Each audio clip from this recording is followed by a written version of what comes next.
Guys, so for today's video, ituturo ko sa inyo kung paano magawa ng calendar without binding machine. Kasi ako personally, hindi pa ako bumibili ng binding machine. Pero kung kagaya ko kayo gusto nyo kumita kahit wala pa kayong binding machine, isamahan nyo, ituturo ko sa inyo kung ano yung mga kakailanganin natin. So bago yun, ipapakita ko muna sa inyo kung ano yung naging output ng ating calendar ginawa. So ito siya. Ito yung output ng calendar na ginawa natin without binding machine. So kung wala pa din kayong pambili ng binding machine or may pambili na kayo ng binding machine pero ayaw nyo pang bumili. So ito yung perfect para sa inyo na gawin para hindi pa kayo bumili ng binding machine. So ito yung mga materials na gagamitin natin. So first and foremost, syempre kailangan natin ng laptop and printer. Tapos aside from laptop and printer, ito ang susunod natin na kailangan. Itong mga print out natin na mga designs o yung tinatawag natin na header. So itong mga to, mami, pinrint ko siya sa Canva. Yan, sa Canva ko siya ginawa. Nilayout kasi mami, kung kasi nyo pag-aralan nyo din gumawa sa Canva kasi napakadali lang talaga ng mga layout. Bukod sa may mga ready-made na mga layout, ang gagawin nyo, drag and drop na lang yung mga pictures. So ito nga yung mga ginawa ko. Kasi ito ay order sa akin ng aking reseller. O, ayan, mami. So yan, ready na yung mga tops ko o yung mga header para sa ating calendar. Ayan nga siya. Mami, diba? Ang dami niyan. So, isang tao lang nag-order sa akin yan, mami, yung reseller ko. Tapos, baka nag-alok-alok niyan. Tapos, ako ay sa production na lang. Tapos, mga mi, ito naman yung mga pinrint ko na month. So, ayun. Pag may mga print out na kayo ng mga month, pagsasama-samahin nyo na lang, bubuo kayo ng January, February, March, April, May, June, July, August, September, and December. So, ito yung mga months na kailangan natin. So, next material na kailangan natin ay itong glittered photo top. Yes, para saan itong glittered photo top natin. So, gagamitin natin ito sa ating header. So, yung mga pinakita ko sa inyo kanina na picture, eto mga mi, eto, dito natin gagamitin yung ating photo tab para ang maging quality ng ating tawag dito, ng header natin glittered siya. Mga hindi ko siya masyado, ayun, kung nakikita nyo, ayan, glittered effect siya. So, para hindi siya kumupas mga mi, kahit matapos na yung isang buong taon na ginamit nila ito. So, ayun na nga mga mi, nagtali na nga ako kasi nainit na ako sobra mga mi. So, yun na nga, ginamit natin yung glittered photo tab para dito sa ating header para yung quality niya ay hindi mag-fade katagalan. Kasi ang gamit natin ditong ink is dye ink mga mi. So, kailangan natin ng photo tab dyan para kahit tumagal yung calendar or kahit maubos na itong months, pwede nilang itabi pa din ito at itago as a souvenir. Aside from that, ito naman, gagamitin natin ang clip right. So, ito yung gagamitin natin para mapagkabit natin yung ating header and yung months natin mga mi. So, ito nga yung itsura niya. Ayan yung, tawag dito, round head fastener. So, bilog siya mga Mami! Ayan. Mami! Yes. Open. Opo. Ayan po yung ating round head fastener. So, ito naman yung so, ito naman mga yung ginamit natin na pangdugtong. So, as you can see, diba, ito yung ginamit natin diba? May second doon. So, ito yung ginamit natin ng pangdugtong mami sa header at saka sa ating mga months. So, as you can see sa likod, hindi siya kita, diba? Kasi, later on, ituturo ko sa inyo kung bakit. So, ano pa ba yung ginamit natin maliban sa ating header, sa ating months? Hindi yan pwede dito, baby, yung masisira. Ito yung ating months, ito yung glittered photo tab na kailangan natin. Next is, ito namang ating calling card. So, ito yung calling card natin mga mina. Ginamit natin so 250 yung kapal niya. Huwag dito, baby, magbabasa. So, 250 yung kapal niya mga mina. Ito yung gagamitin natin na pampatigas sa ating header. Kasi after natin lagyan ng photo top mga mi, ipapatong natin yung ating sticker paper dito sa ating header. I mean, itong header natin, lalagyan na natin siya ng photo top. Tapos itong calling card, dito natin siya pakakapitin para matigas yung ating header kahit hindi na siya natin ilaminate. So, yun yun. Ano pa ba yung extra tools na gagamitin natin mga mi? So, meron tayong itong pambutas, puncher. Yan. Meron tayong gunting. And meron tayong itong shoestring. So, ayun yung mga tools na gagamitin natin. Kung gusto nyo rin create na sarili nyo tawag dito, calendar. So, ito yung pinaka-naging output natin mga mi. So, later out, tuturo ko naman sa inyo kung paano natin ginawa ito. Yun lang. Thank you. Salamat sa inyong panonood. Bye-bye ka na, Bini. Bye-bye! So, ito na nga mga mi, ipapakita ko na sa inyo yung pinaka-actual na gagawin natin step by step para mabuo natin yung ating calendar. So, ayan na nga, kumuha na nga ako ng photo top mga mi. At ang gagawin ko ay tutuklapin ko na at tutupiin ko yung ibang part nung nasa likod para hindi siya dumikit. And may pangawakan tayo para hindi masira. And ayan nga mga mi, so kailangan natin linisin muna to make sure na walang bubukol doon sa ating glittered photo tab. At ayan nga, sinobrahan ko siya ng konti mga mi para kumapit siya doon sa pinaka-floor na pagkakapitan ko. So once na nilapat ko ng ating photo tab, hindi siya mababaklas o hindi siya sasabay sa paghila ko nung nasa likod ng ating photo tab. So ayan, gumamit din ako ng basahan mga mi para hindi magbubbles at hindi maglubo-lubo yung ating photo tab. So make sure mga mi, kapag gumagamit kayo ng basahan, make sure malinis yung basahan and walang air sa paligid and mga kalat kasi mga mi, pwedeng pumasok sa pinaka-design natin yung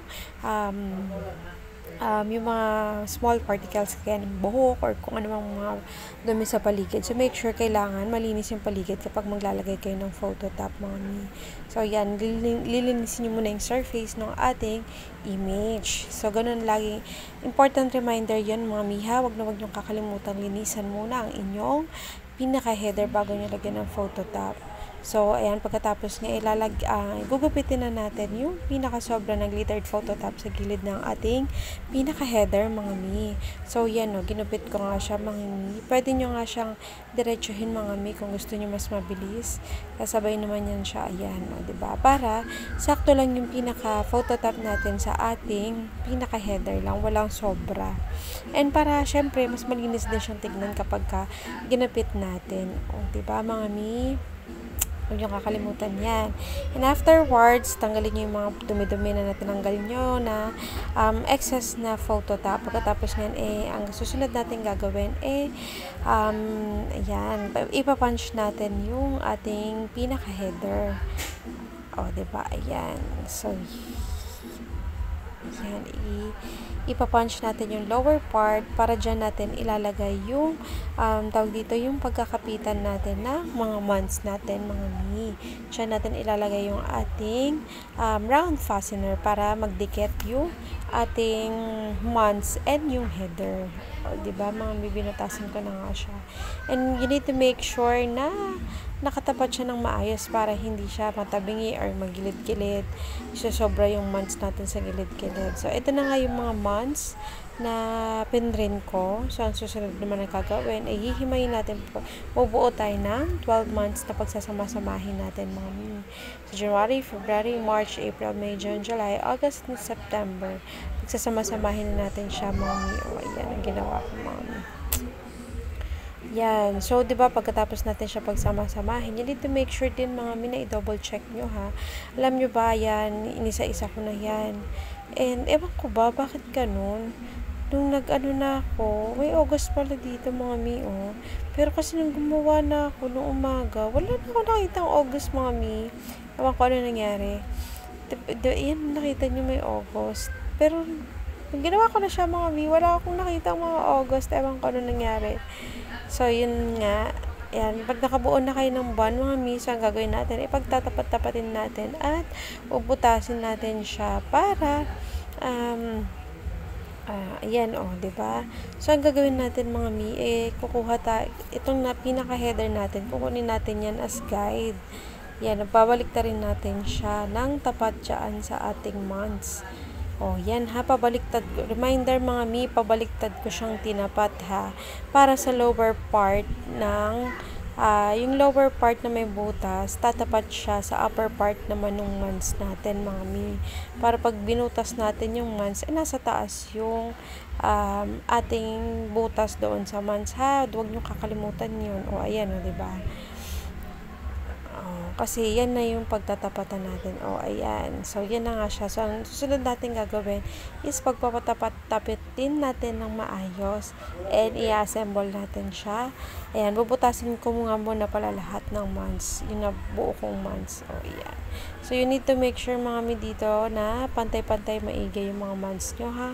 Wag niyong pababayaan magtatabingi or magliliko-liko yung mga papel natin, hindi pantay-pantay, mga mi. Kasi magre-reflect yan kapag inassemble nyo na siya kasi hindi pantay-pantay din yung mga papel.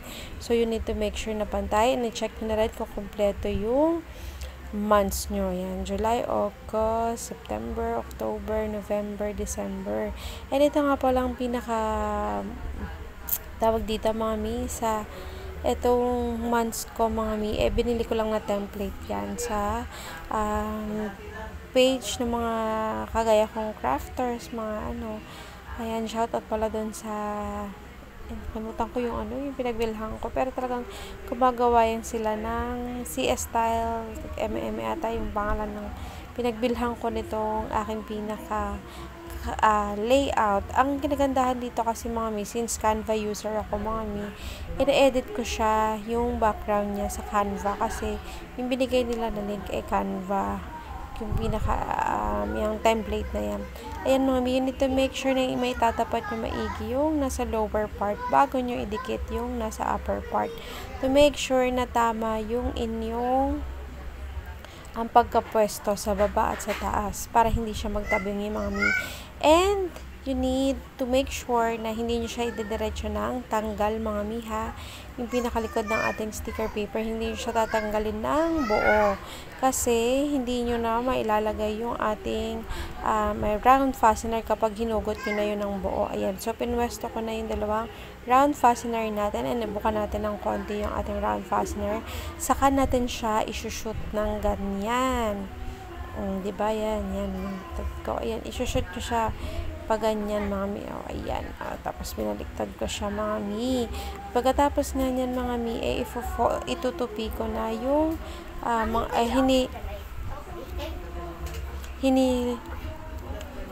hinila ko siya mga mi. Pagkatapos nga yan, itinupi ko na yung dalawang paa ng ating round fastener mga mi.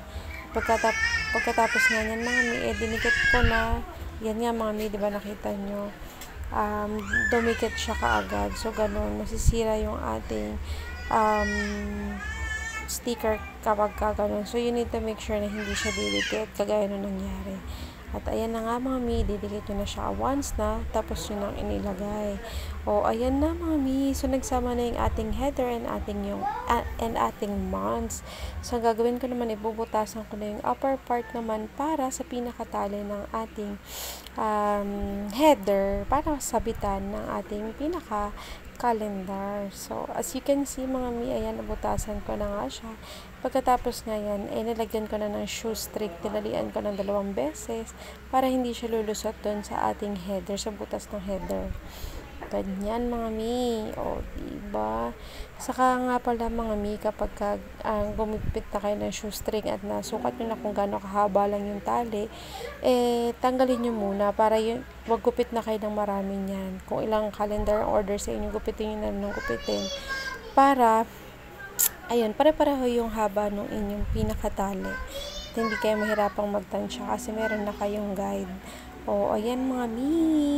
Kung gusto nyo rin kumita kagaya ko at meron kayo simple printer and laptop or desktop, ayan, pwede nyo itong gawin mga mi kahit wala kayong cutter, binding machine. Ayan nga mga mi, ang pinaka-output natin. Diba, shala. Nakabuo tayo without binding machine mga mi. Kaya kung ako sa inyo, i-offer nyo na din to para patok na patok to ngayong season na magbabagong taon na. At for sure, karamihan sa mga families magpapagawa din nito sa inyo. Alam nyo ba, last 2023, naka 110 pieces ako ng calendar. Imagine niyo magkano yung inabot noon. Pero binibenta ko siya ng 130 pesos para sa mga resellers ko. At 150 pesos naman para sa mga sa mga retail lang, yung mga bibili lang ng isa at order lang ng isa. And free layout ko na din pala yan mga mi. Kaya kung sa inyo mi, i-offer nyo na rin to. Gayahin nyo to mga mi. Kung may natutunan kayo, please don't